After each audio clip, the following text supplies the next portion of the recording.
That's great. So I think we'll kick off, if we may, Andrew. It's an absolute pleasure to welcome everybody. 242 people and climbing, which is a record for these lectures. Pleasure to welcome you to the winter series of OCC lectures. We've got a great program, a very strong high latitude bias, for which I apologise, although we do flip down to Indonesia briefly, and I guess you can call the Scottish Hebrides and St Kilda vaguely temperate. So it's my pleasure to introduce Andrew Wilkes tonight, who, as I just mentioned, is the editor of the Arctic and Northern Waters Pilot. And I think he's going to take us on a ramble around the northern high latitudes, and in particular to Scoresby Sound, which looks like that photograph may have been taken in, and to the Northwest Passage, and probably a lot of stations in between. So Andrew, please go ahead. Simon, thank you very much indeed. You're absolutely right. The talk should last about an hour, and hopefully with some time for questions after that. I'm part of a team. The other half of the team is Maura, my wife, and you can see from the picture she's very keen on music. She's Irish. She loves everything Irish, particularly the culture, and she loves everything to do with boats. So it's a very happy team we have. This is the book that's just been published, Arctic and Northern Waters, the second edition. It's been out in the virtual PDF format for a while, but it's just come out on hard copy. The chapter titles are on the right-hand side of the screen. And what I'd like to do during this talk is try and cover as much as I can from those chapters. As I say, the talk will take about an hour. And I should say, when I'm talking about the book, that quite a few people in the audience that I've just flicked through contributed a lot to this book. So they will know who they are. And thank you very much indeed for all the contributions that you did. It was very much a team effort. The talk's going to be in 4 sections, a bit about the trip we did through the Northwest Passage 10 years ago now, a technical bit about ice, a bit, as Simon said, about East Greenland, and finally the Polar Yacht Guide. So the Northwest Passage, this is looking down the North Pole, and the Northwest Passage is simply the passageway between the Atlantic Ocean and the Pacific Ocean that goes north of North America. There are different routes through it, and I'll talk you through the route we took. This is a Mercator protection chart. Greenland obviously to the east, Baffin Bay here. I'm just trying to familiarise yourselves a little bit with some of the names.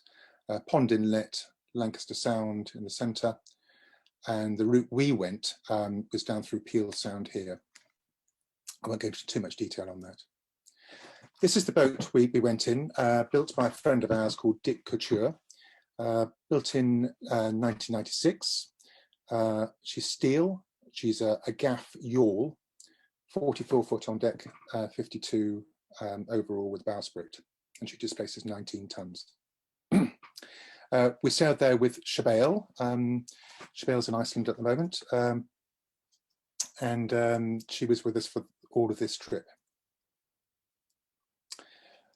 This is a series of a dozen slides showing the ice in the Northwest Passage, and you can see Greenland on the northeast side. If it's black, it means it's fast ice, which is connected to the land. If it's red, it's 9/10 ice. And there's a colour scale which goes all the way down to green, which is where it's 3/10 or less ice. Now, we can only go through ice which is 3/10 or less. That's the maximum amount of ice we can navigate through. The date's in the top right-hand corner, January, and these are average ice conditions over the years. So you can see in January, you're not going to get through at all. Keep your eye on the date, and I'll flick through them quickly. This is February, March, April, May, June, starting to melt a little bit down in the Davis Strait and on the west coast of Greenland. July, a lot more on the west coast of Greenland. Late July, but still solid ice in the middle. August, still ice in the middle. September, you could just about get through. There's green there, which is 3/10 ice. October, it's icing up again. So, as I say, it's a very tight window, and your timings have to be critical. And if there's an opportunity to go, you just go. November, forget it. These are what we rated as our chances of getting through in that season, 2010. We thought there was a 65% chance we'd get through, and then a 35% chance we'd either have to return or we'd have to overwinter somewhere. And this is where we went. We went up the west coast of Greenland, starting at Nuuk. We were there in the late June, having left from Ireland, a 1,900 mile passage, which took us 13 days. This is the capital, Nuuk. It's the smallest capital city in the world. Population is just 15,000, and the population of Greenland itself in total is only 55,000. So it's a very sparsely populated country. This is Disco Bay, a bit further to north, where glaciers have been carved into the bay and produce these icebergs. This is at anchor at Sarak. And this is a bit further north at Umanak. Oops, screen's gone funny. This is Sarpinat, a bit further north again. And you can see it's just stunningly beautiful, a lovely place to cruise. So we're near Upernavik in the west coast of Greenland, and our plan is to cross Baffin Bay, 480 miles to Pond Inlet over on the west, before starting our passage through the Northwest Passage proper. Halfway across, we come across a load of ice and fog, which is not totally unsurprising. We didn't fancy going through it really more than we had to, so we turned round and went back again, and then sailed up to the north and went over the top of it, which was sort of predicted. This is our landfall at Pond Inlet, and we're here on the 2nd of August, Violet Island. You can see where we are on the chart. We're at the end of the red line, and our plan is to go north into Lancaster Sound, hopefully through Navy Board Inlet, area here, stop at Beechy Island, and then go down Peel Sound and on westwards. There are other routes, but I'm just going to talk about this route. This is the anchorage at Pond Inlet, and we learnt, or rather relearnt, quite an important lesson here. We're anchored where there's ice being pushed around by the current, and we should have kept an anchor watch. We didn't. One of those ice flows hit the boat and pushed it back many meters, maybe 100 meters or so. When you think that each cubic meter of ice weighs 1 ton, in each of those ice flows, there's many tons of ice, and a small boat and an anchor is no competition for it. We refueled in Pond Inlet, and you can't go alongside, so it's backwards and forwards in the dinghy with jerry cans, and as you can see, it has a bit of help. We were joined there by another friend, Dermot O'Riordan, and so there's 4 of us at this stage. 3rd of August, Dermot joined, and then the next day we planned to go on our way, and we planned to go via Navy Board Inlet. Now, if you can see my cursor, this is where we plan to go. And there's an area there, H, which is red. Red is 9/10 ice or more. So on the 3rd of August, we wouldn't have got through. However, 2 days later, it's changed completely. 3/10 ice or less. So we think it's worth a go. And this is me. It was cold. The sea temperature was -3 degrees C. It was snowing, and when the snow was falling on the water, it was freezing. But we got through okay, and this is Lancaster Sound. You can see a fair bit of ice around, but also enough water too. And this is Shabelle, who is piloting us through the ice. Our first stop is Beechey Island, and that's where the red line stops here. Now, Beechey Island is quite famous. It's an overwintering stop for Franklin, and this is the remains of one of the camps of people who were sent out to look for him.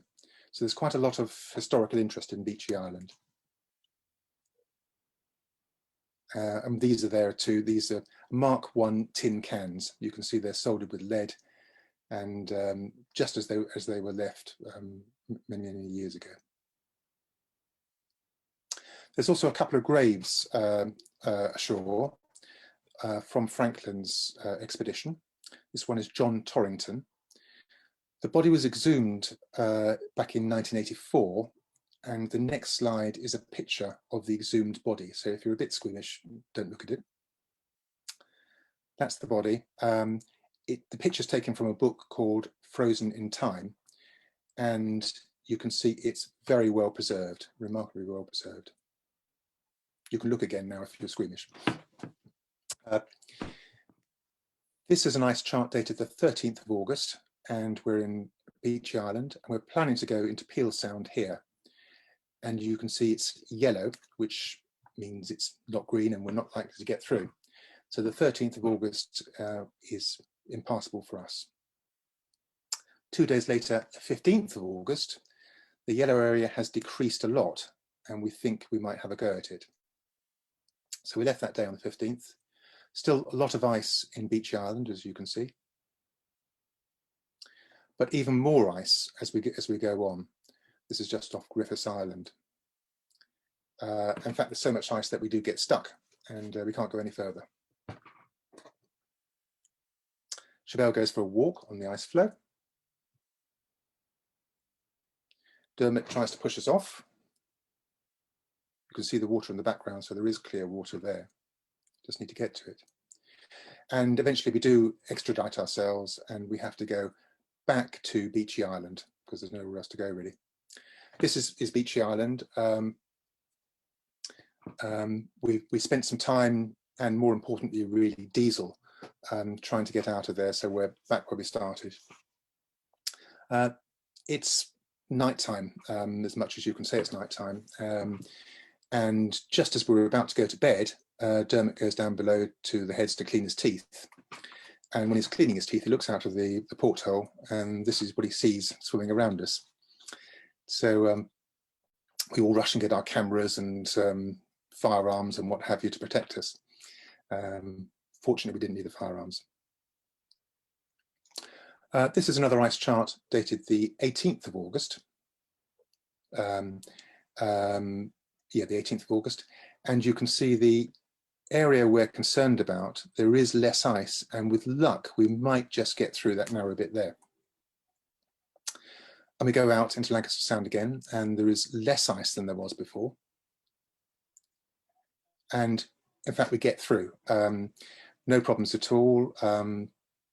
We even managed to do some sailing. And we go down Peel Sound, down the bottom of King William Island here, to our first landfall where there's a community other than Pond Inlet. And that's called Johaven, or Johaven. And as you can see, we even get a bit of a sail. This is the anchorage at Johaven.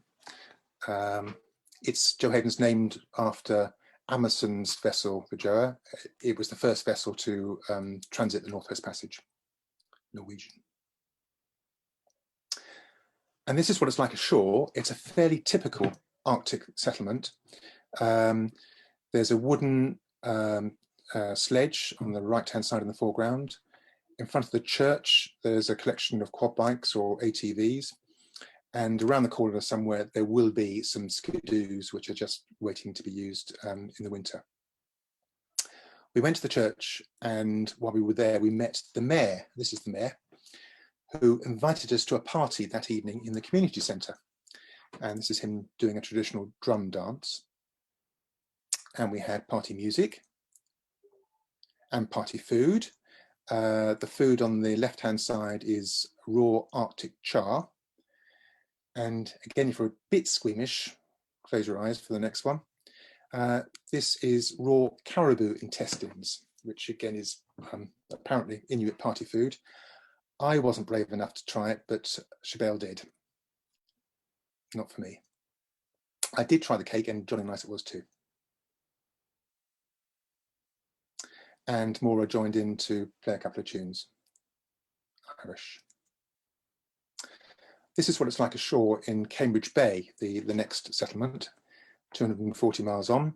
Very similar, really. There was a ship there, a small passenger ship called the Hanseatic, and they had problems with their rudders. They had two rudders, and one of them had hit some ice, and they thought it was damaged. They did not have any diving equipment, but we did. So we dived and did an inspection for them. And we got paid for it. We were paid with alcohol, fresh fruit and veg, and chocolate, which was everything we needed, really. We'd run out of that, all that stuff, so we were very happy with our payment. From Cambridge Bay, here we continued westwards through Dauphin and Union Strait, Coronation Gulf, all the way along here. There's a space here I'm going to mention in a minute. Cape Bathurst, Spoking Hills, Herschel Island I'm going to mention. This is the border between the States and Canada, and there's Barrow. I forgot to mention that, well, I did mention that Maura was a very keen musician. She smuggled a cello on board, and this is her doing some cello practice, which she did occasionally. Ice-wise, it's looking pretty good. There's ice to the north, but we should have a clear passage. There's a little bit of ice just before the US border, but nothing we can't go around. We have some good sailing. We've poled out the jib here with a nice spinnaker stroke whisker pole, wooden one. This is the Smoking Hills that I mentioned near Cape Bathurst. It's been smoking for hundreds of years, reported by the early explorers. It's bitumen, which is just slowly burning itself up. 5th of September, we had a bit of a problem. There had been some wind, and there was still a sloppy sea, though the wind had died down. We managed to break our gaff. And now this was a problem because we couldn't sail without the gaff.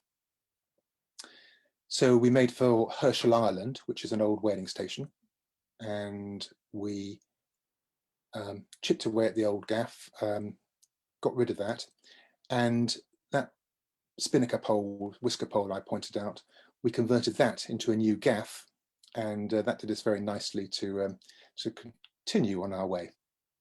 And I think it's still there to this day, actually. This is the beginning of September, Herschel Island, and I'm showing this slide because it's one of the first sunsets we had. Up until then, it had been 24 hours daylight. And with the darkness, we had the northern lights, the aurora borealis.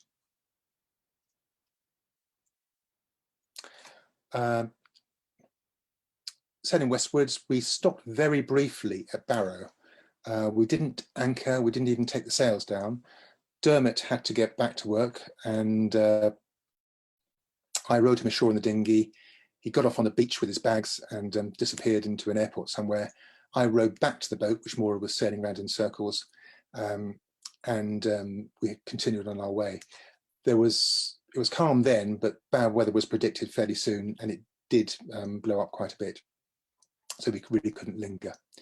We continued westwards over the bottom of the Beaufort Sea to the Bering Straits, and there we had quite strong southerly winds for 3 days, and we just really tapped backwards and forwards, maybe making 23 miles a day. It was very hard work, just couldn't make any progress against it. So we it changed when the wind changed, and we continued on our way to Nome, which was a nice settlement with all the facilities we needed. Then we sailed southwestwards down to Dutch Harbour in the Aleutian Islands, stopped there, and then made our way northeastwards to Kodiak, where we overwintered the boat. This is the sort of scenery we sailed past. Stunning Alaskan scenery, really beautiful. So this was 2010. We were the 96th vessel to have ever transited the Northwest Passage, since Amundsen did it in 1906. But we were the 150th transit, because some vessels have done it more than once. I think at the moment the running total is 318 passages, transits. So just in that last 10 years, there's been double the number of transits. This is us tied up, ready for the winter in Kodiak. And this is a graph illustrating what I just talked about. It's every decade here, and you can see it's almost an exponential growth in the last 10 years or so, with vessels of all types, but particularly yachts, shown in green, transiting the passage. I think that ends that part of the talk, so I'll go straight on, if I can get my computer to work, to the next bit, which is about ice.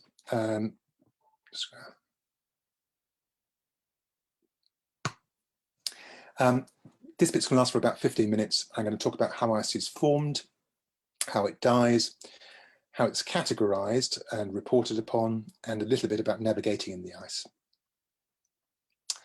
There are three types of ice you find at sea: freshwater ice formed on the lake or a river, sea ice formed at sea, and glacier ice which forms on the land as a result of a glacier calving. So sea ice, it depends on the air temperature. If the air temperature is cold, it will start to freeze. If it's minus 30 to 40 degrees, you start to get grey ice, or you do get grey ice forming, and that can happen relatively quickly, but it's very cold temperatures. It freezes from the top down. The first thing that happens is you have a thin layer of ice. After that, that ice acts as an insulator. So in itself, it will slow down the freezing process. And if it snows, it's even more of an insulator. So it'll slow it down even more. The salinity of the water has an effect as well.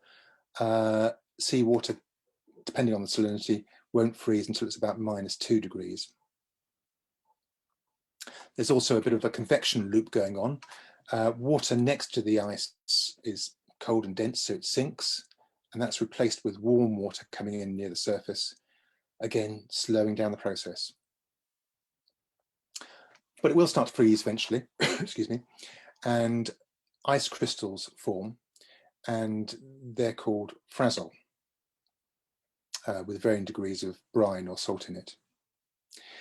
What happens then really depends on what the ocean is like. If it's been rough and there's lots of wind, the freezing path will take one route, and if it's a calm ocean, a slightly different route. This is a calm ocean, and this is grease ice. It's just starting to form. It's a bit like sailing through a slush puppy. It's sort of thick water, really.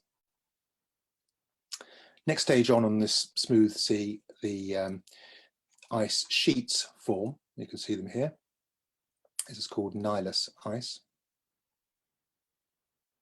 And then that consolidates a bit more. The sheets join together, and here you can see some pressure ridges, excuse me, where the ice has been pushed up together. This is ice which is formed in slightly rougher conditions. Ice starts to form, and then it's banged into its neighbour. So the ice is banging around against each other, caused by the rough sea. And it forms a bit of like a pie crust around the outside, and it's called pancake ice. Here you can see it's been around for a little longer, and the pancakes have formed together. They've rafted into this slightly rough ice sheet.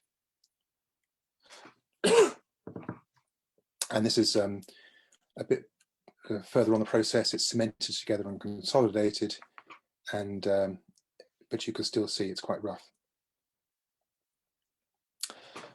Ice formed on land, different kettle of fish. A glacier on the land moves towards the sea. As it reaches the sea, a bit falls off or calves, and that forms an iceberg. This is the Sawyer Glacier in Alaska, and this is a bit of the glacier falling off or calving. And it's quite a dramatic event. It can be a small bit, it can be a very large bit. It can be noisy, and it can produce quite a big wave, a canal, which is quite significant. Categorization of icebergs. You can see here that this is the shapes, some of the shapes: pinnacle, dry dock, wedge, tabular. More shapes: non-tabular, domed, wedge, blocky iceberg. And sizes, yeah, very large, medium. And it's a little bit like a weather forecast. Every word in a weather forecast has a precise defined meaning. Soon means I think it's 6 to 12 hours. The same thing with the size of icebergs. It's defined. Top left-hand corner there is Bob's boat, Dodo's Delight. Again, small icebergs, Bergy bits, growlers, brush ice.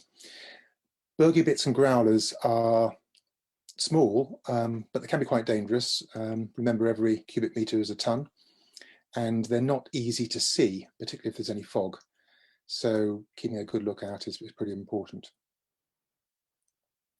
This is an iceberg where the ice has been compressed. It's compressed so much that the air has been expelled, which alters its refraction properties. And when the sunlight hits it, it looks blue. This is a dirty iceberg. As the glaciers made its way to the sea, it's picked up some mineral deposits or rock sediment, and that's incorporated into the iceberg now once it's carved. So we've talked about ice being formed. The process where it disappears is called ablation, and it can happen in different ways.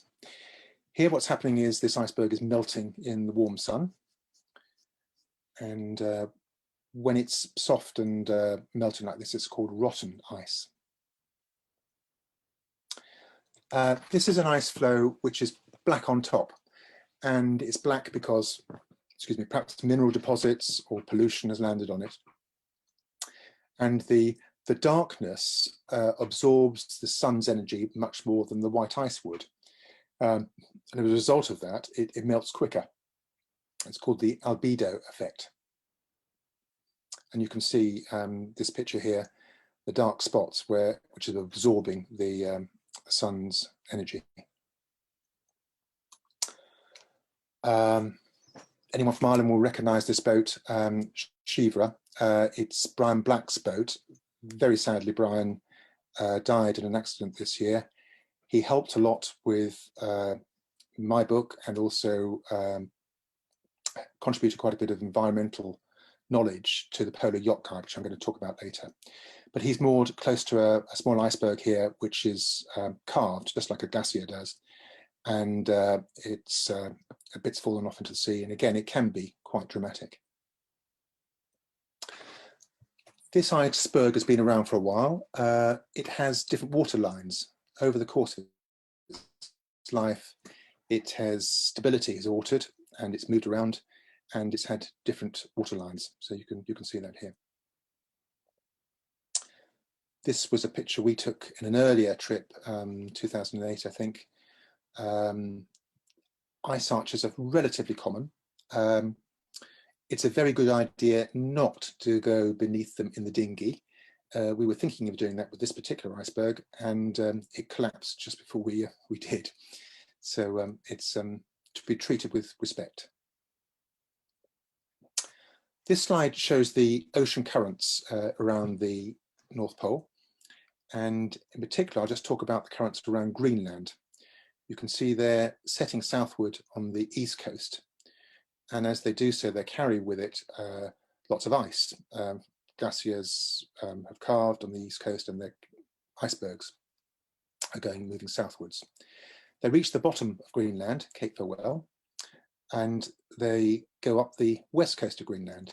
And here more ice joins the currents. So all this ice is carried north, swirls around Baffin Bay, goes down the east coast of Baffin Island, and goes into the Labrador coast, and then right down into the Atlantic,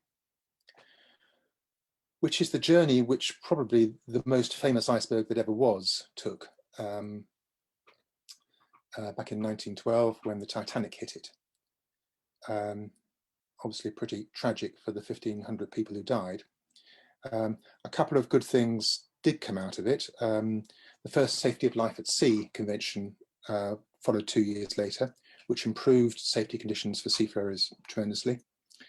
And also the International Ice Patrol was formed. They had a fairly checkered career. Well, that's being unfair, but they experimented with different things.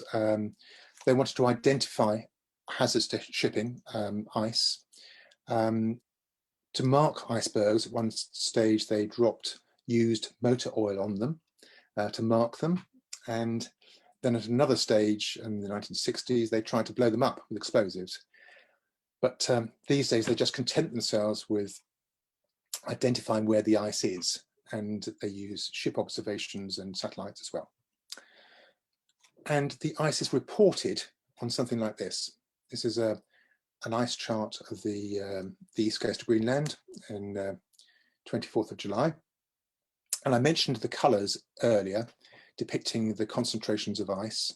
There are also these symbols, these egg-shaped symbols with numbers in them. And it's called the egg code. So the egg code tells us a bit more information. The number at the top is the amount of tenths of ice. So if there's an 8 in there, it'll be 8 tenths ice. And the numbers beneath tell us about the stage of development, the concentration, and the form of the ice. For example, I mentioned Pond Inlet when we were down here. We wanted to get through this area here, H. There's an egg which is labelled H, and in that egg there's a 9 at the top. So 9 tenths of the water is covered in ice. 1/10 of that is here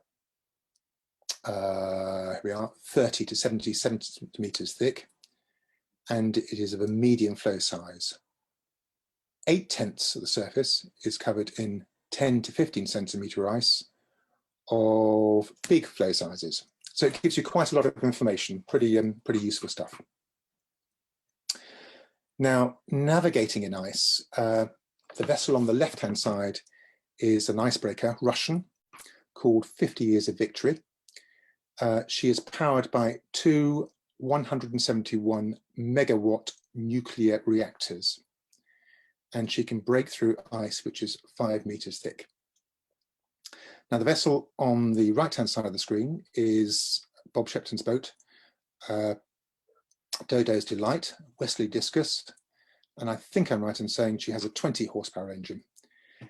And she can't really break through any ice. So what I'm saying is smaller boats really have to go around the ice rather than through it. We do have some tricks up our sleeve there. This goes right back to the whaling days in the Arctic. You can see on the horizon here, there's a white band. That's called ice blink. And what's happening is there's ice just over the horizon, and the sunlight is hitting the ice and being bounced back into the sky. The opposite's happening here. This is called a water sky. We're in ice, but there's a dark band on the horizon, and there should be some water there rather than ice. We've got a few technical aids as well, good comms and ice charts, radar, thermal imaging, forward-looking echo sounders and drones, all with slight limitations. The best thing we found was really the Mark 1 eyeball, so keeping a good lookout. This is a radar picture showing ice around us in Greenland. This was not our boat, but it's a thermal imaging camera, which they don't work in fog, so there are limitations there. An ice pole or tuck. Dermot's trying to push this floe away from us. I'm not sure whether, I think more often than not we push the boat rather than the flow, but this chap's fantastic picture, lovely boat, sailing quite close to these icebergs. I'd be a bit wary of that. If that big iceberg does carve, it will set up a huge mini tsunami called a canal, which will be a problem. We didn't take this picture, obviously. It's just there to illustrate that obviously there's a lot more ice beneath the surface than there is above. And sometimes that ice can extend horizontally as well. So you can see on these small flows that you don't want to go too close to them because there will be ice beneath the surface. This iceberg is aground. It's useful to know. It indicates obviously shallower water, which could be a navigation hazard. You might run aground, or it could be a safer place to anchor. If you're not going to be hit by big icebergs and you've got enough scope to drop your anchor, that might be useful knowledge. You often get fog when there's ice, and in the center of this picture, there is actually an iceberg, but you've got to keep a good lookout. That's all I've got to say about ice, really. It's challenging, to my mind, very, very interesting and beautiful. We thought this looked a bit like the Loch Ness Monster, but you see cathedrals and Sydney opera houses and the most fantastic shapes. So really interesting. A little bit now about a trip we did 3 years ago to Greenland.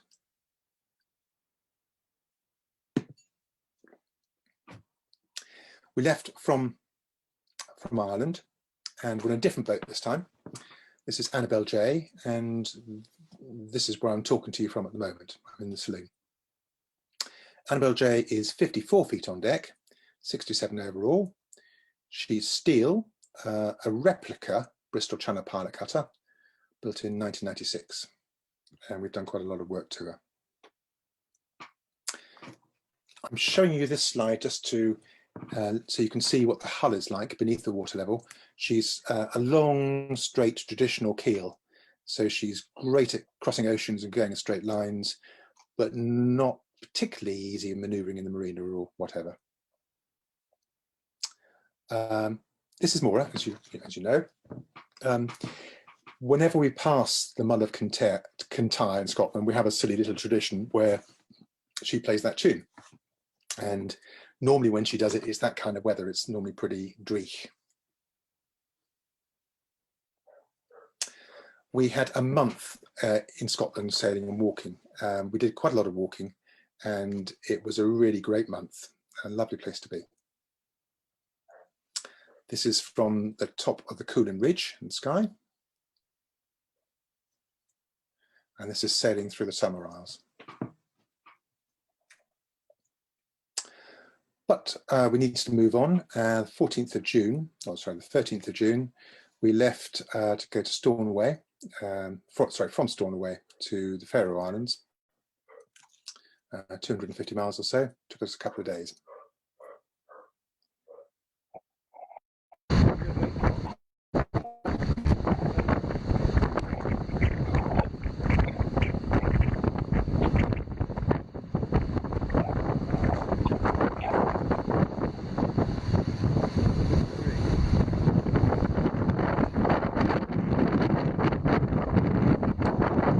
That's our approach to Faroe Islands.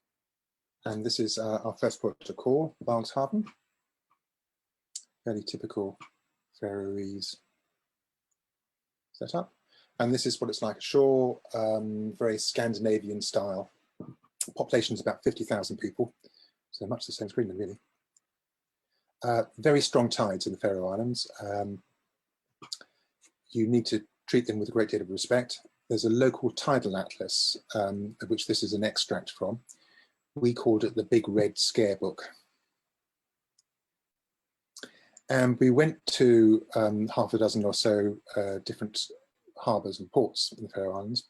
But we also hired cars, and we went to as many places as we possibly could, over 40 ports by car, really just to update Arctic and Northern Waters, to make sure we have the up-to-date information. This is Havba and drying fish. This is Vestmanna fish farm. I'm not going to try and pronounce it in Faroese, but it's the Troll Wife Finger near Vega.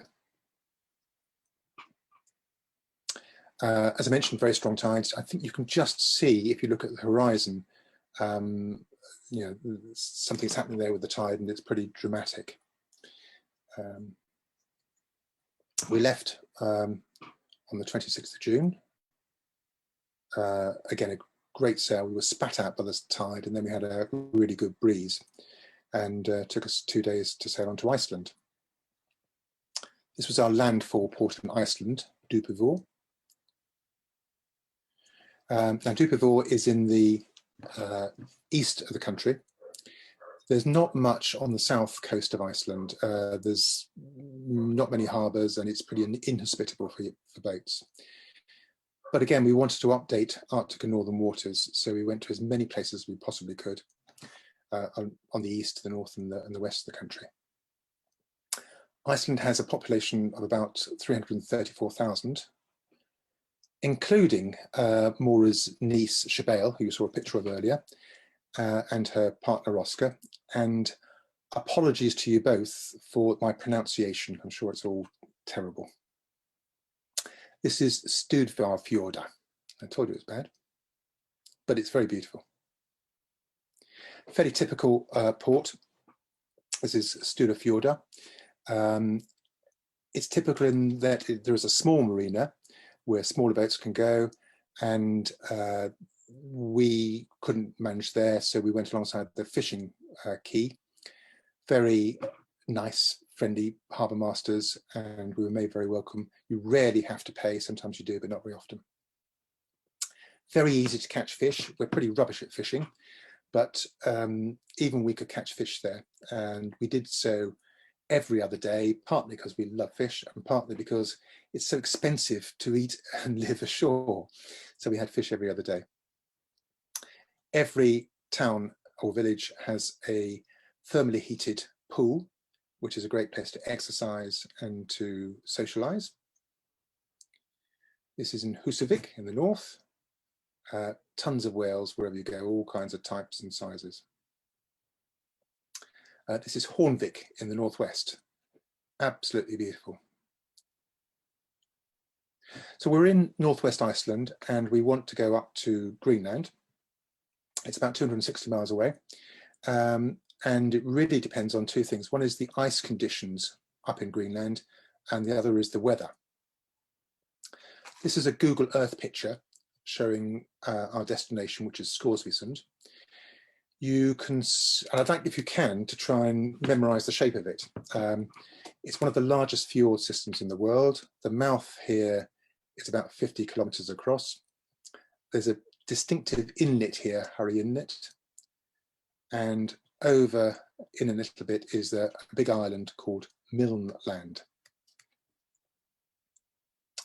Now this is an ice chart of that same area, and you can see here, that's the inlet called Hurry Inlet, and it's full of ice.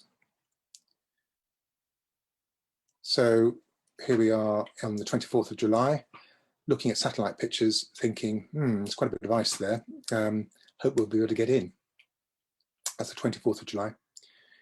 A week later, 31st of July, a lot of it's gone. There's still a bit of ice there, both in the approaches and in the sound, but not enough to worry about, really, we think. Next thing is the weather. Light winds are forecast to start off with.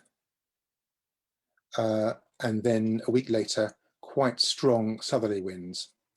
Now, we don't particularly want to beat against those strong southerly winds, so we figure we can go up there, have a sail around, a cruise around Scoresby, and then back again before those winds kick in. which is what we do. 1st of August, we leave sail the 260 miles. As we approach Greenland, this is about 60 miles off, we start coming across some ice and some fog. And you really have to maneuver quite quickly. We dropped the mainsail or the sails because it's a difficult boat to maneuver short-handed. And we did 1 hour on, 1 hour off watches. There's just Maura and me on board for 12 hours, which is quite stressful. But it ended and we were fine. And we had a very good landfall. This is the fog just lifted just as before this photograph was taken, so it was very good indeed. This is the only settlement there. It's called Ikakordakmeet, and it's about 800 kilometers from the nearest other settlement. As I say, it's called Ikakordakmeet, and I'm going to stop talking for 5 seconds to give you a chance at home to pronounce it. So go.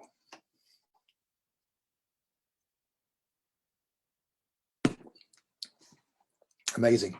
I can see there are 284 people trying to pronounce it, which is fantastic. We went ashore there and we met somebody who told us how to pronounce Ikakordakmeet. And this is how you do it. It's eat, cut, door, duck, meat. Try it. And if you remember that, if you go to Scoresby, you'll just blend in like a local. It's raining, and as we were going along, the ice was getting more, and it got to the stage where we were a little worried that we wouldn't be able to get out because we were running out of sea room. It was just land ahead.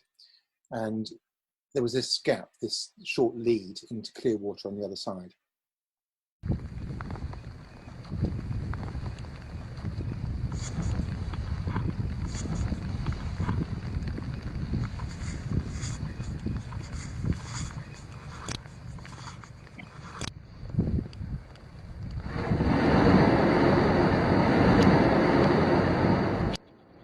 Now, I don't know if you heard a big crashing noise then. It was certainly loud at the time.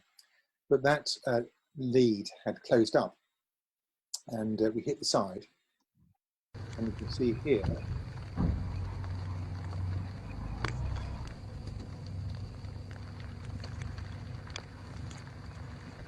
what was quite a wide lead. The ice floes had moved and it didn't exist anymore. And that's what happens with ice. We managed to extradite ourselves, get out, turn around, and come back again. And by that stage, the ice floes had drifted apart again, and we got through. This is us through. This is Heklehaven, beautiful anchorage. There's a Inuit hunters lodge or hut on the left-hand side, but lovely place. And the next day there were light winds, and we just indulged ourselves really. Maura got in the dinghy and took pictures, and I sailed around in circles, and we just took pictures of our boat.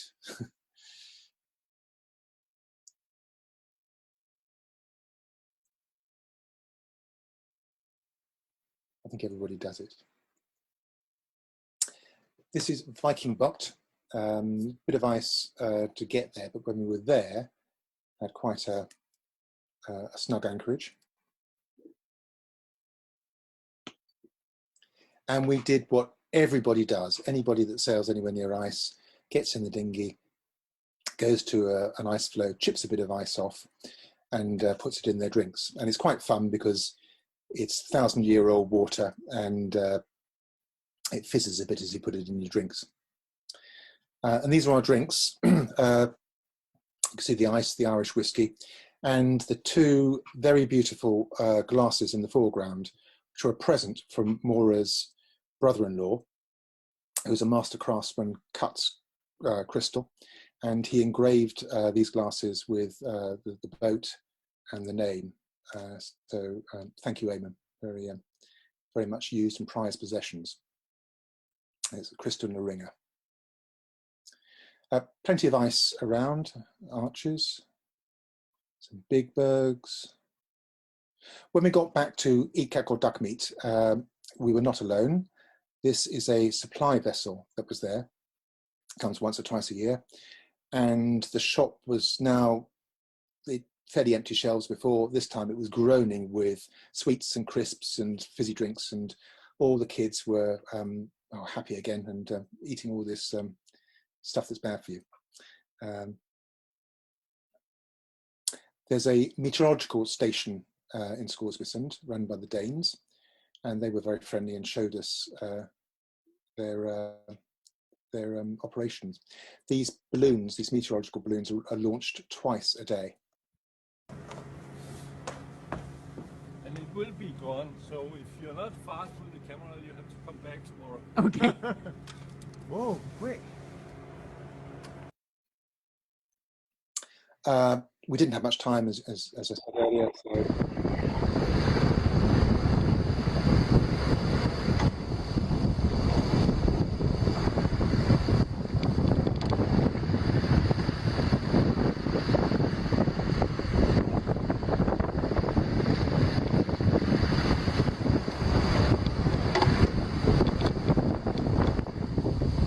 That was our departure from Scoresby. And from there we went back to Iceland, spent some time on the west coast of Iceland, going to Reykjavik, again updating Arctic and Northern waters, and then made our way back to Ireland. About a week's trip, quite a long trip, varied weather, not much wind to start off with. And this was a grid file we downloaded, quite a lot of wind at the end. And we managed to get into Ireland to Killybegs, end of August, just before the worst of this hit. So that was that year. I mean, what a fantastic year we had. 4,300 miles from May to September, a really good season. It was really good. Now, I think it's 3 slides about the Polar Yacht Guide. As you saw earlier from the graphs and what I told you, there's been a big increase in yachts and small boats visiting the polar regions, not just the Northwest Passage, but also in the south and other parts of the Arctic as well. So it's raised questions about safety. Search and rescue organisations, would they be able to cope? And also the environment. Are we having a bad impact on the environment? Now, the International Maritime Organization, some representatives on the IMO have suggested that every vessel should comply with the IMO Polar Code. Now, the Polar Code is really designed for bigger ships, and it's not really pertinent for smaller vessels and yachts. So a group of us have got together, and we have drafted guidance notes which will be specifically for small boats and voluntary, and where the plan is, the hope is, that if people are educated and know what's good practice and what's not good practice, they will be they'll behave in the proper way, and legislation will not be necessary. It's much the same as the RYA have done. So to formulate this guidance, we tried to draw as many people into the whole thing as we possibly could. There was a drafting group, which was 4 people. They are Alan Green, who is responsible for drafting the World Sailing Offshore Special Regulations, very experienced offshore racer and sailor. Anyone who's done any offshore racing will be familiar with the offshore regulations. Victor Wager, who has helped guide over 70 vessels through the Northwest Passage, so there's not a lot he doesn't know about that part of the world. Skip Novak, who really needs no introduction. He's probably the most famous high latitude sailor, and with a fantastic knowledge in the South in particular, and me. So, excuse me. So there's 4 of us in the drafting group. We asked for contributions from knowledgeable people, and there are quite a few knowledgeable people actually in the audience, I know, and you will know who you are. So thank you very much indeed for your contributions. Oops. Then we consulted quite widely with clubs, including this one, including the OCC, Coast Guard people, Marine Rescue Coordination Centres and the like, to get their opinion. And we're just now at the stage of publishing. So what is it? It's in 3 sections. There's a section on safety and voyage planning in polar waters. Then there's a section specifically about the Arctic. And then there's a section specifically about the Antarctic. And safety-wise, we cover the vessels, equipment, training, seamanship regulations, all the things which are specific to high latitude sailing. And the other side we cover is the environment. There's quite a few things that you can do which are fairly simple, best practice things which minimize our impact on the environment. So that's detailed there as well.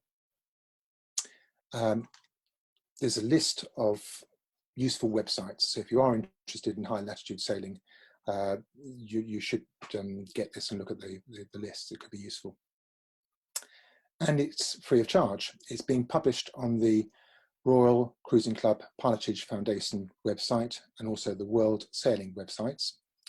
It's up there already on both sites, though the navigation isn't always brilliant. But if you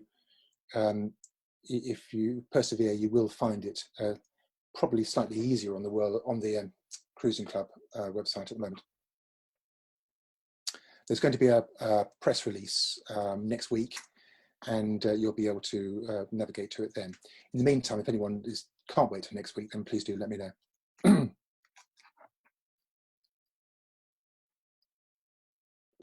That pretty much concludes my talk. I've just got a couple of thoughts to leave you with. You probably are worrying about this already, but there's only 44 days left shopping days left to Christmas. So what could be a better Christmas present than to give someone, perhaps yourself, perhaps your boat, perhaps your loved one, a book, Arctic and Northern Waters.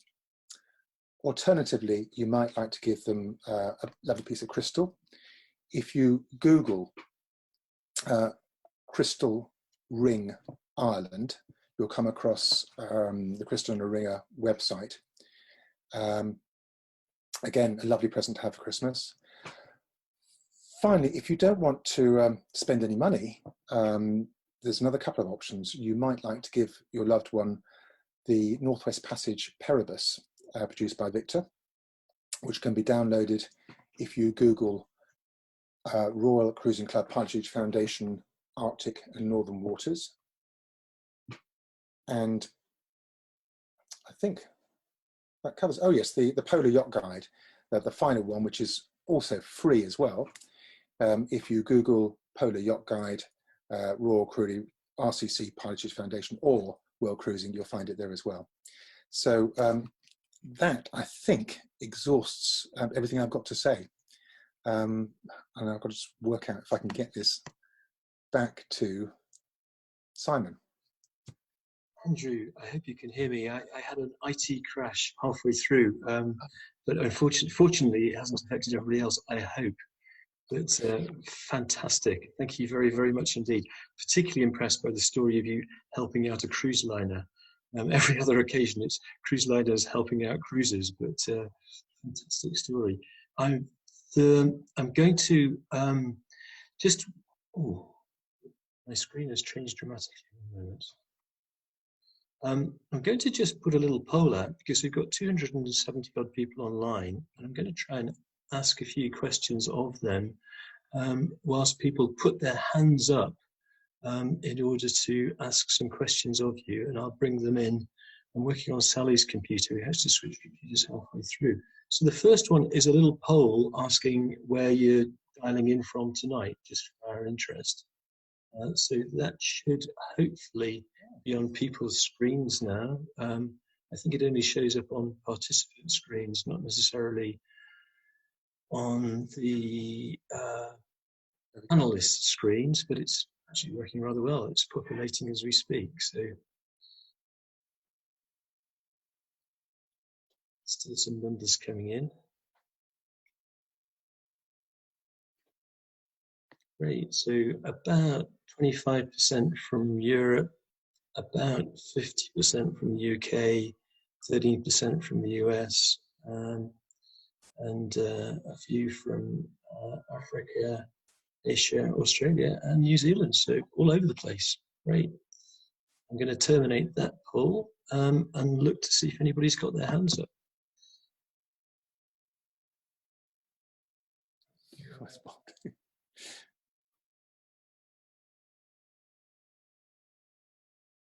Participants. I need to just share the results. I don't know if everybody can see them. So can you see that, Andrew? I can see the polls, yes. Yeah, great. Okay, I'm looking for hands up. Yes, so we'll go first of all to Diane Duncan. You can unmute your microphone and come in, Diane. Hi there. Good evening, everybody. That was absolutely superb. Really enjoyed that. We're sitting in Portugal, South Portugal, and we've been undertaking quite a lot of plankton sampling as we've moved down from Scotland to the south of Portugal. And I think what we're finding is that we're finding a lot of microplastics in the water. A lot of it in the Bay of Biscay where we didn't expect it, but we're also doing some work on finding chemicals from personal care products and also from cleaning products. And I just wondered if any of that is any of that kind of thing is included in your guide, your new pilotage guide, which I've actually brought up on screen here, and which I intend to make a purchase this evening for a Christmas present. But thank you, absolutely wonderful presentation. Diane, thank you very much, and thank you for the very kind words. Very welcome. Yes, thank you. Yes, there's quite a lot. This is the second edition of Arctic Northern Waters, and there's a lot more about the environment in this edition, and there's a lot in the Polar Yacht Guide about this as well. And some of the information has actually come from the chap I mentioned earlier, Brian Black, who very sadly died with an accident this year, who was very, really very tragic. He knew a lot about the Arctic, and he knew a lot about the environment in the Arctic. So he gave me some guidelines which are included in the Polar Yacht Guide. There's a lot of simple things like manage your waste. Don't, if you pack it in, pack it out, which any climber I'm sure will know about. Maintain your equipment. Don't think about biodiversity. Make sure you're Nope. Lost you. And to make quite a bit of difference. So please read the Polar Yacht Guide, and if you have any suggestions or improvements, I'd be delighted to receive them. Oh, that would be wonderful. I would just flag some of the work that we've been doing with not such Arctic water, but with really a forensic toxicologist called Craig Downs, who has been very active in Palu and Hawaii, and really looking at corals. And corals can be cold water or indeed very warm water. And what we've discovered, to our horror, is that there's a chemical called oxybenzone in personal care products, about 3,500 personal care products, and indeed it's included in plastic, and it is unbelievably toxic to corals, which are the home to 25% of marine, they're effectively, how can I describe it? They are the nursery for 25% of marine life.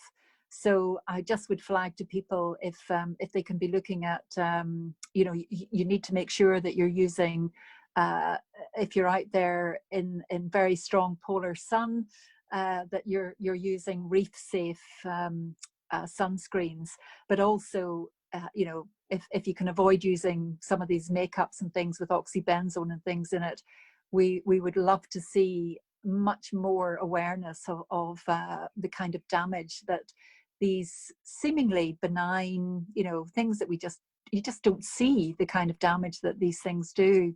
But more than happy to drop you a line on that. But it's just become so apparent and so, how can I put it, heartbreaking to see what's happening to the marine environment. But happy to share that with you. And thanks again for all your fantastic work on highlighting the impacts on the environment. Brilliant. Thank you. Dan. Thank you, Dan. Next with his hand up is Neil McCubbin. So Neil, you should be able to come in now. I think he's still muted. Neil, you should be able to unmute your microphone.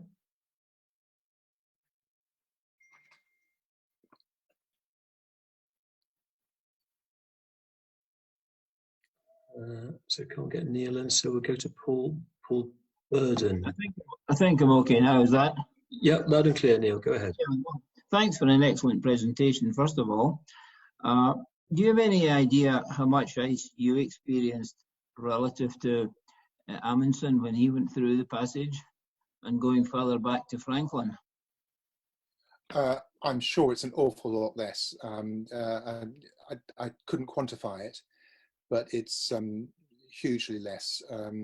We had some. It is decreasing all the time, the ice, but that doesn't necessarily mean it's always easy. You still get good years and bad years for ice. I think it was 2018. Only about 3 or 4 vessels went through in total, including yachts. So you get good years and bad years. But the year we went through was pretty good. But there have been people who go through who have searched for the ice. So it's it's a variable and difficult thing to predict. Yeah, it just struck me reading Amundsen's books that he had a 13 horsepower engine with very little fuel, and yet he made it through under sail in 1906. There's no data, that's the trouble. Before satellites, we didn't have much good data. Anyway, thanks again. Not at all. I mean, just fantastic seamanship in those days, I think. Just amazing. Well, again, recommend these books highly. They're available on Kindle, of course. Thank you, Neil. Next in is Paul Burden. Paul, do you want to go ahead? Your mic's open. Hi, just a quick practical question. Actually, both of your boats were made of steel. How do you insulate a steel hull so that you don't get condensation when you're keeping yourself at a reasonable temperature and the sea temperature is down at -3? Yeah, you're absolutely right. It's a very good idea to insulate it. It does get cold. Generally, below the water level, the water line is not insulated because you need to get to the bilges and make sure things are as they should be. Above the water line, it is insulated. It can either be insulated by spraying foam on there. We had a challenge boat at one stage, which was sprayed foam, which sticks to the side. Or it can be much the same as what builders use in houses, just foam sheets which are fixed in place. That's the two ways I've seen it. You don't get problems with condensation behind that causing rust or corrosion? We haven't. No. Okay, thanks very much. Okay, thanks, Paul.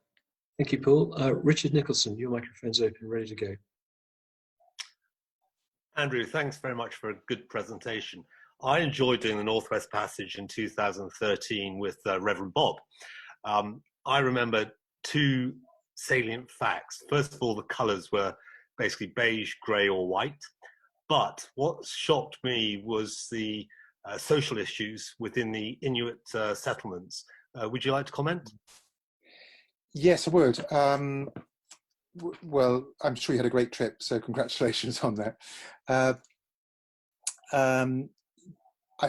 suppose the main thing is alcohol is a problem, and a lot of the settlements are dry.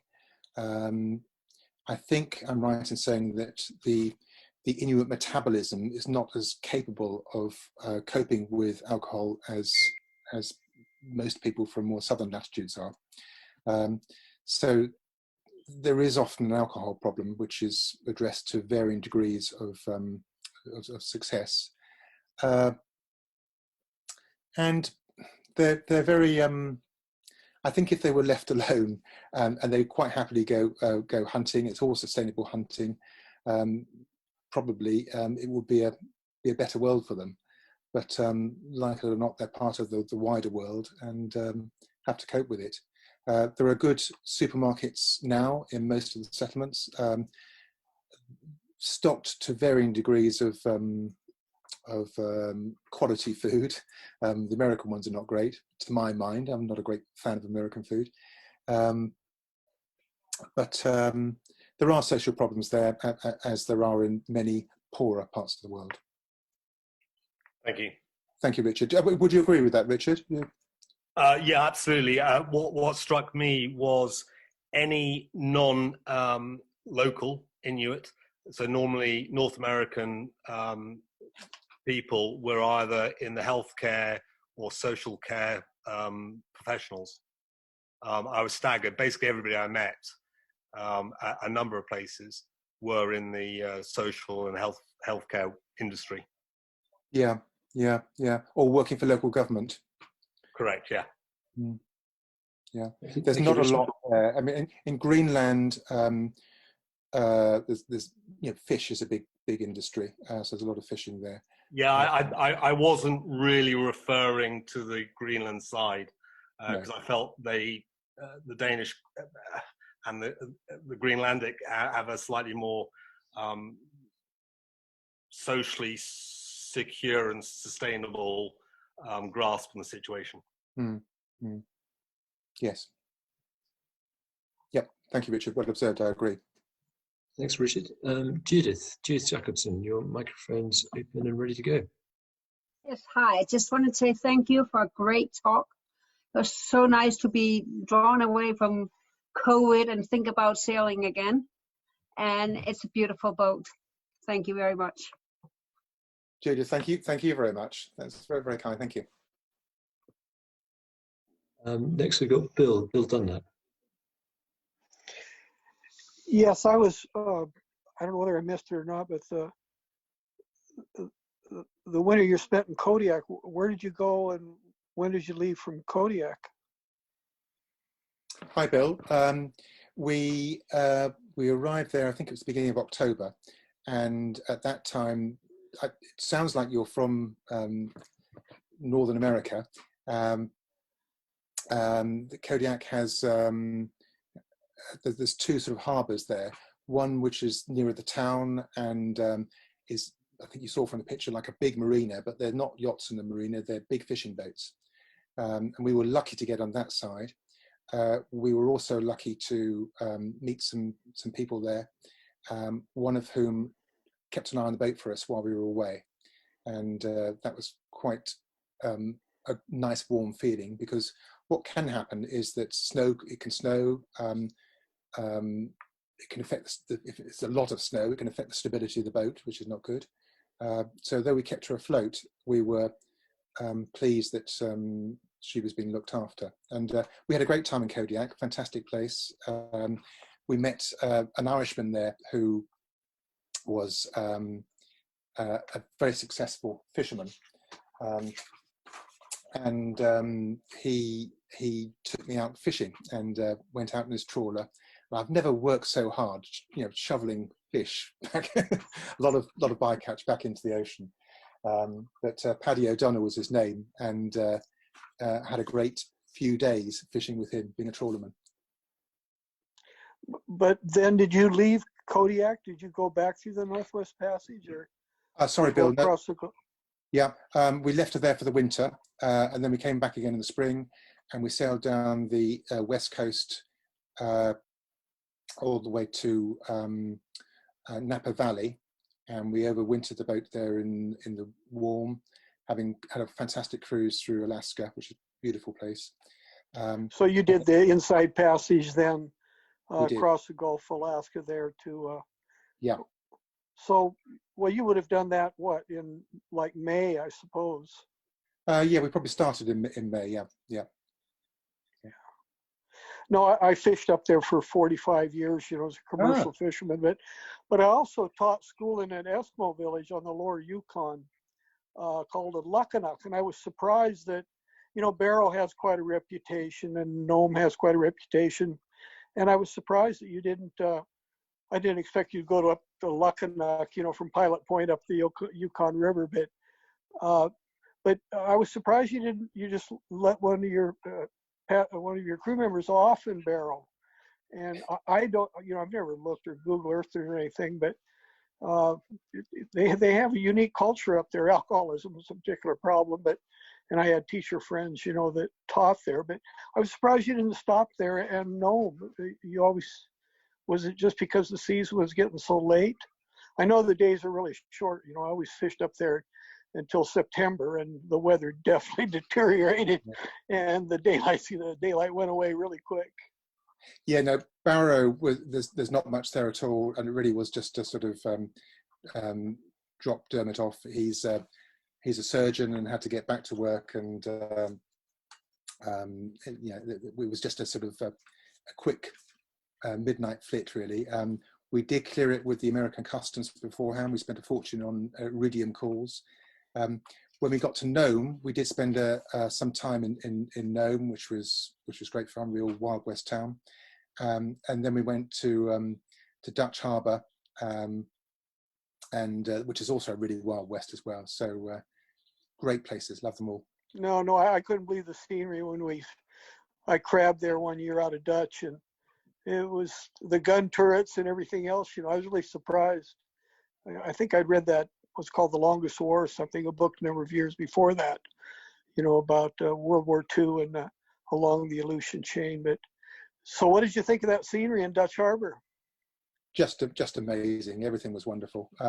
We met a guy there, you may know him, a fisherman called Trevor, and we tied up amongst the fishing boats, and they were all really, really friendly. There was we were there with a bunch of fishermen came on board for a drink, and Maura said, well, I've got this problem with my cello. Going through the Bering Straits, we had some rough weather, and the sound post in the cello got dislodged, and the cello wouldn't work, was no good. So we mentioned this to these fishermen who are really hard working, hard drinking, tough guys. And they said, well, actually the guy on the next boat, he makes fiddles during the summer or the winter. So in the off season, he makes fiddles. So he came on board and made an instrument to repair Maura's soundpost on her cello. So fantastic. Thanks, Bill. Next up, we've got Henk Hazen. Thank you, your microphone. So please go ahead. Hey, yeah, good evening. Hey, thanks for the presentation. It was really nice.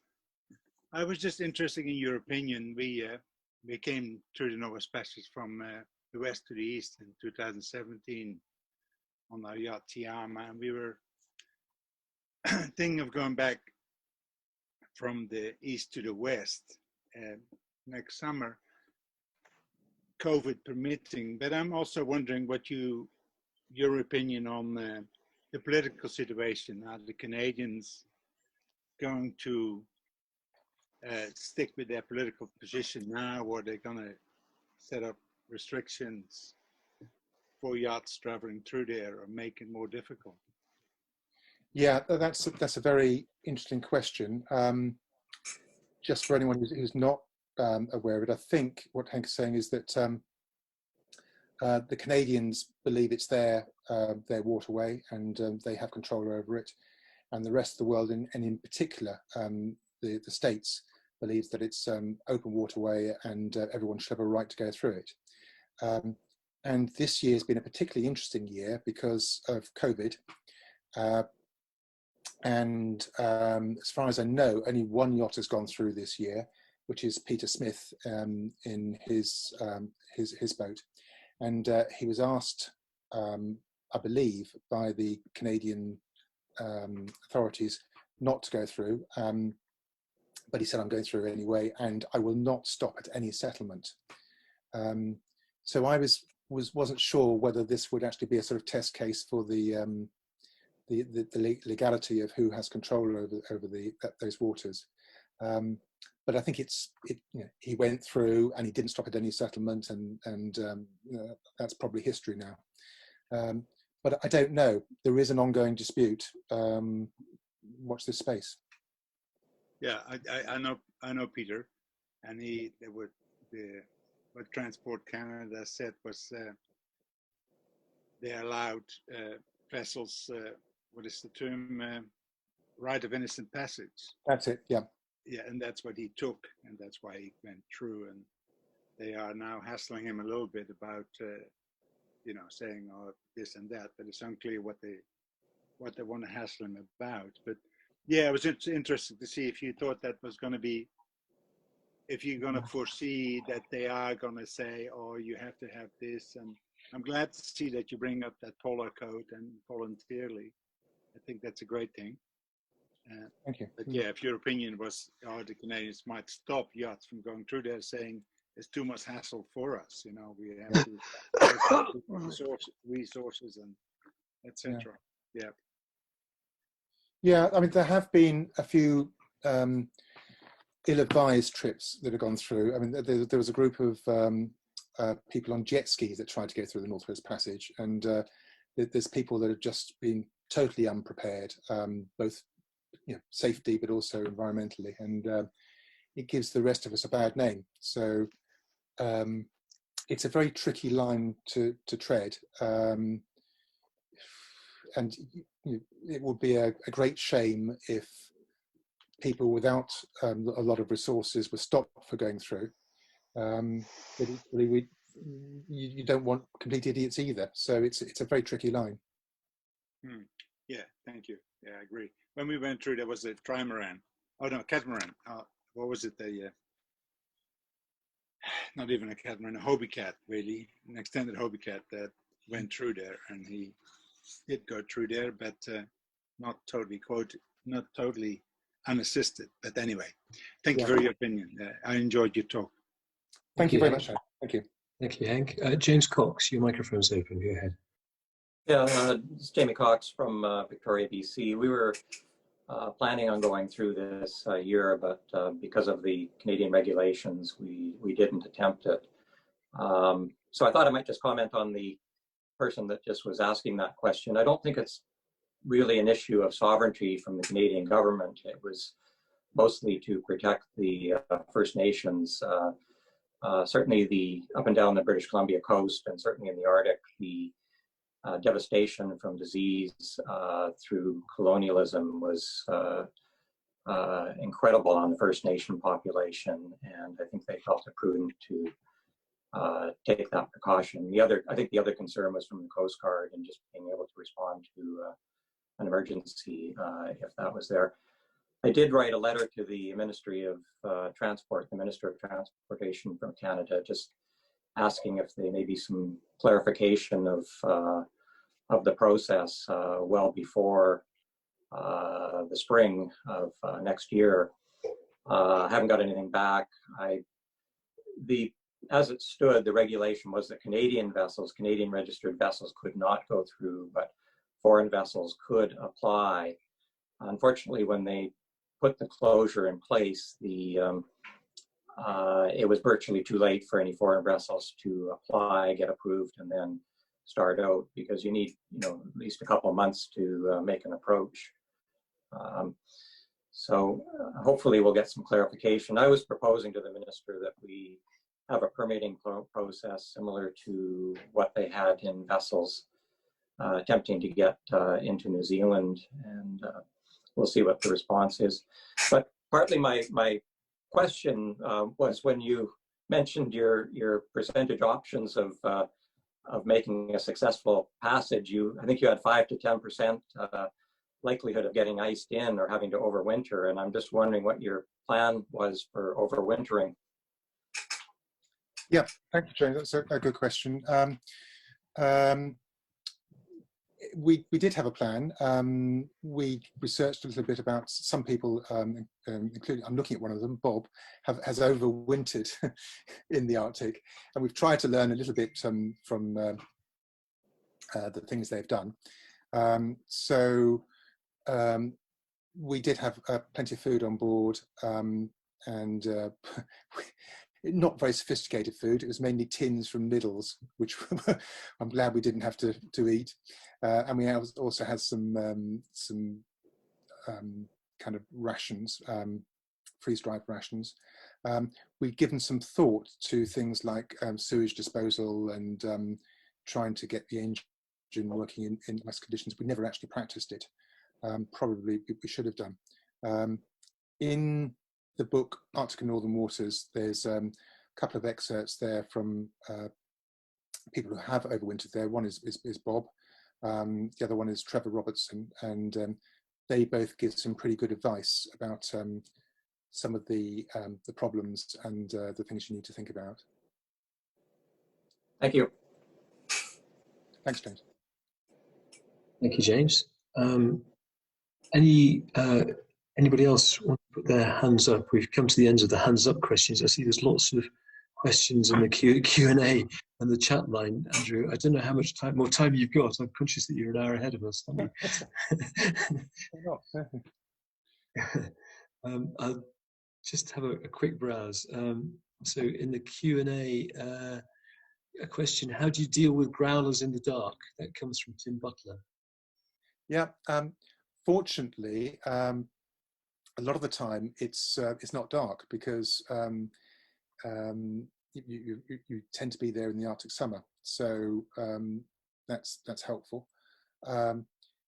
We did go down the coast of Baffin Island in the dark. We had to get there, do it really in the dark. There weren't that many places to stop, and we needed to get out before winter came in, and it was very worrying. You try and avoid it. A lot of boats will heave to if they're at sea and just minimise their speed, so that if they are going to hit something, it's a gentle nudge rather than a full-on collision. Yeah, we had the same experience going down the coast of Labrador and tried with an image intensifier, but I think that was more out of I think it was pretty useless, to be honest. Yeah, we just slowed right down. Yeah. Oh, there's a question here from David Medez about use of infrared navigation at night. I think you touched on that in the talk. I think it might have come in before. You had some pictures of the difficulties and limitations of using it in fog, I think. You used it personally, or was it just second-hand reports? No, there's some friends had a FLIR system. FLIR are owned by Ray Marine now, so it's reasonably accessible to get night vision equipment. But the report I had back was that it's not great in fog, which to me sounds like a limitation. And same with drones. I think drones would be useful and definitely have a place, but they will have limitations as well. I think the battery life is reduced in the cold, and I should imagine it's quite easy to lose one. I don't know. I think their ability to land in the water is legendary. Great idea. I know some people have used them successfully, but I find it so terrifying flying hours over any form of water, especially in the cold. It's easily the most terrifying point of sailing is flying a drone. There's a question that James Cox has put up, actually. Is anybody planning on doing the Northwest Passage in 2021? If you are, do you want to put your hands up? I'll bring you in.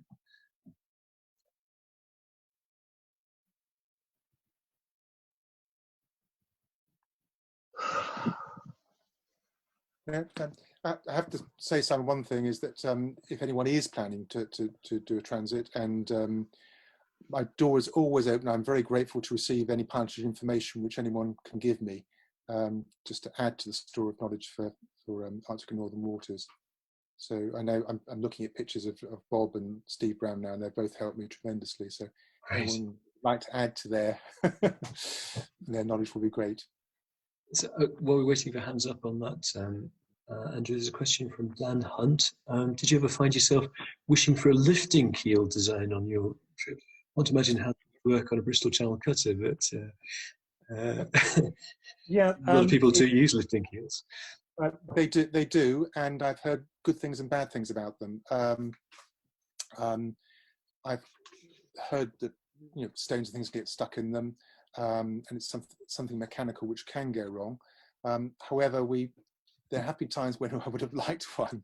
We ran aground in Scoresby, and it's that sickening feeling when you've cut a corner you shouldn't have cut, and you've run aground and you're not sure if you can get off, and there's absolutely no one around that's going to get you off. So, and no tide to help you either, which is no tide. we had exactly that sickly. It was probably the same rock. It's an awful experience, but yes, a lifting keel. I think they do have a place, and a lot of people think it's a very good thing. Skip Novak uses them, of course, extensively to get over those the ledges to get into shallower water to enter away from the icebergs, which is very useful. Yes, yeah, and I know. So I'm looking at a picture of Steve Brown, and his Novara has a lifting keel, I believe, and he's used that to very good effect. I think the thing you have to bear in mind is that you will certainly run aground at some stage if you're in high latitudes. It won't be because your mistake, is just that they're poorly charted. Yeah.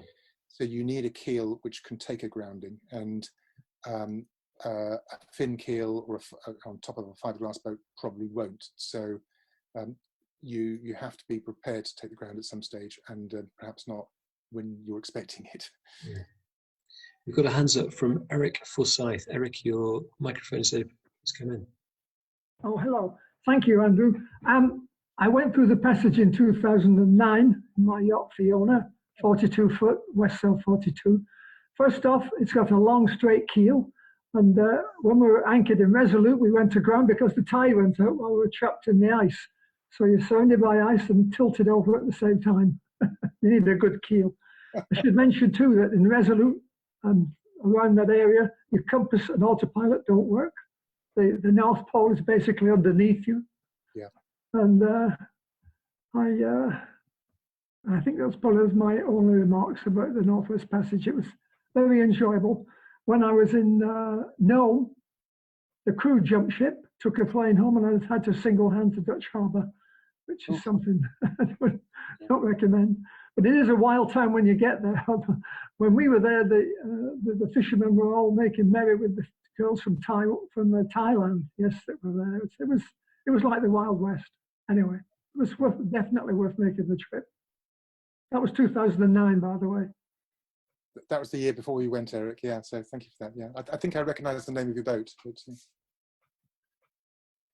that leads on to a question from John Andrews about how good is your magnetic compass in the Northwest Passage, Andrew? Yeah. Well, it is a very good point.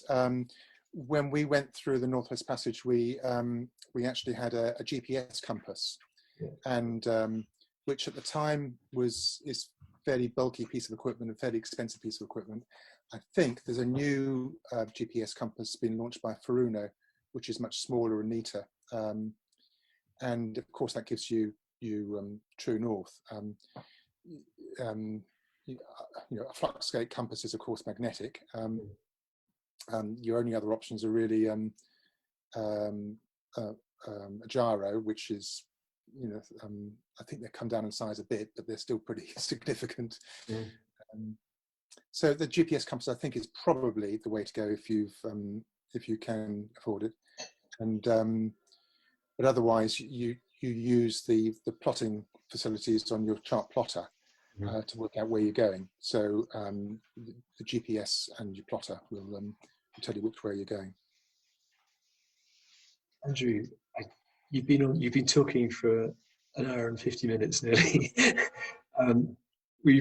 There's still more questions on the Q&A, but I'm just conscious that I was pushing on, and it's been a fantastic talk. Really loved you to talk about the detail of the ice and the formation of the ice and the pictures of the ice. Thank you very much indeed. It's been a fantastic evening. Hope you can join us again next week for Steve Brown's talk on South Georgia. And as people log off, they will hopefully find a little questionnaire survey to fill in if they'd like to put their names forward to talks in the future, etc. But I'll probably harvest the Q's and A's and the chat lines and send them over to you, Andrew, if I may, so you can see people's fantastic comments about your great talk. Thank you very much indeed. That'd be great. Thank you very much, and thank you for listening. Thank you all the people as well who have contributed to both the Polar Yacht Guide and to Arctic Northern Waters. It's very much appreciated.